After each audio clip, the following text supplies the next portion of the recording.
At the beginning of my life, it was horse and buggy days. And when it wasn't buggy roads, why, it was pack horse. I was born in 1909 at Cooperstown on the 3rd day of August in 1909.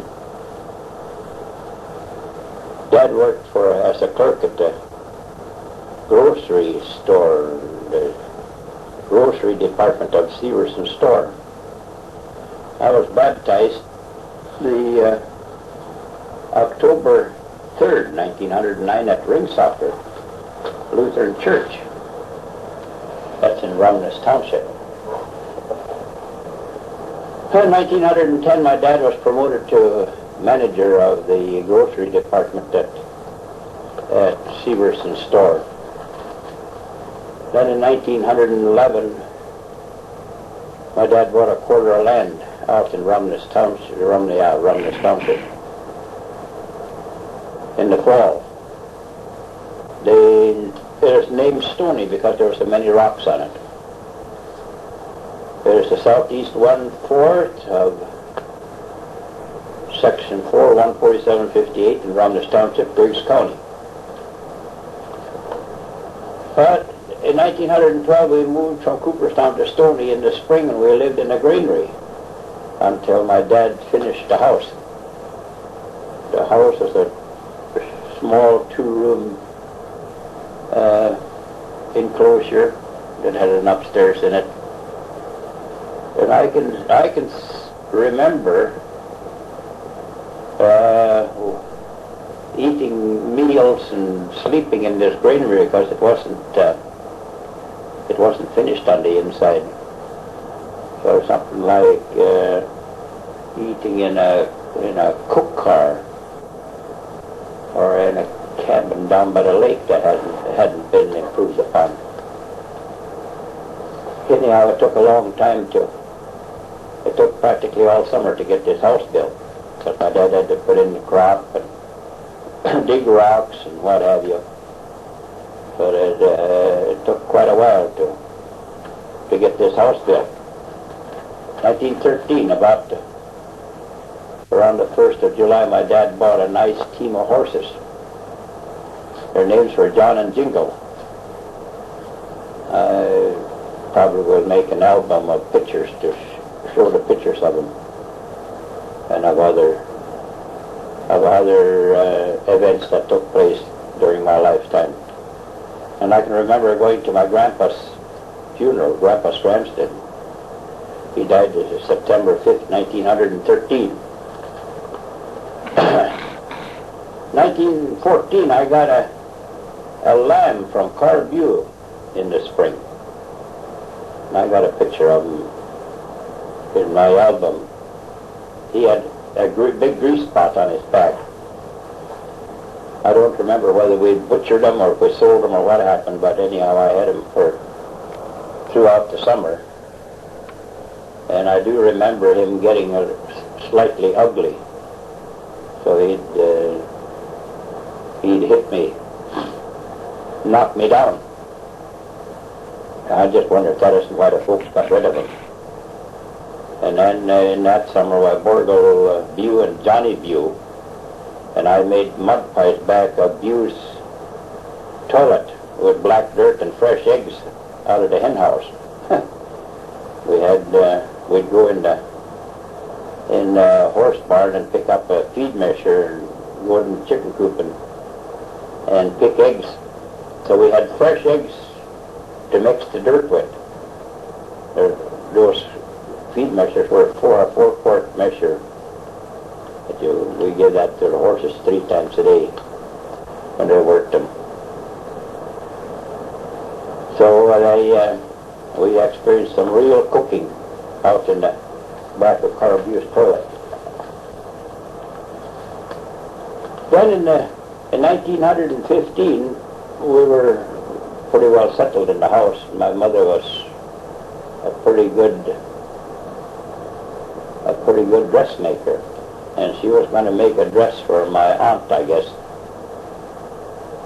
So while she was in the Well, and the previous summer, why she made some wine from choke cherries, and she had quart bottles of wine stashed away in the cabinet down below the sink. So, and my dad would get a small glass of wine at supper time before he'd eat supper. So while she was in the front room, or in the other room, sewing on this dress, I got the idea I'd like to taste the wine, and it tasted real good. So I kept tasting and tasting. I'd go in and visit with my mother a little bit, take the notion to go out and taste some more wine. Finally, I noticed I'd tasted enough so that she could tell that I'd been tasting of it. It was a little better than half gone out of a quart. So I decided, by gosh, if I drank it all, it would make a lot of. She wouldn't remember that she had any wine in the bottle. And boy, did I get drunk.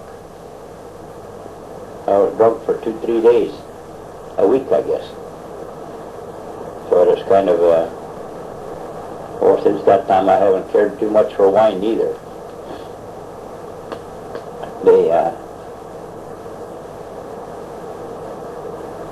It tasted real good, but she remembered.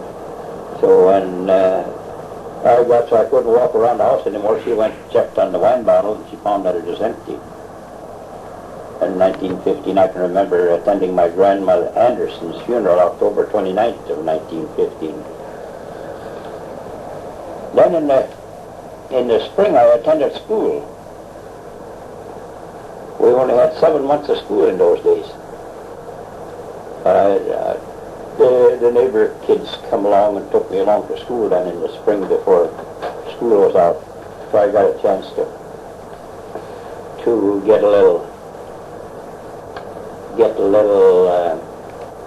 education, learn how to sit still and what have you. Then in 1916, my sister was born up there on Stony. Frances was born on Stony, October 26, 1916. May Michaels was my babysitter when Frances was born.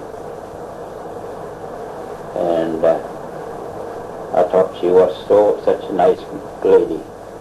She must have been about 18, 19 years old at the time. And I thought she was the nicest gal, and we were very short on the furniture and sleeping space and what have you, so I had to sleep with her. And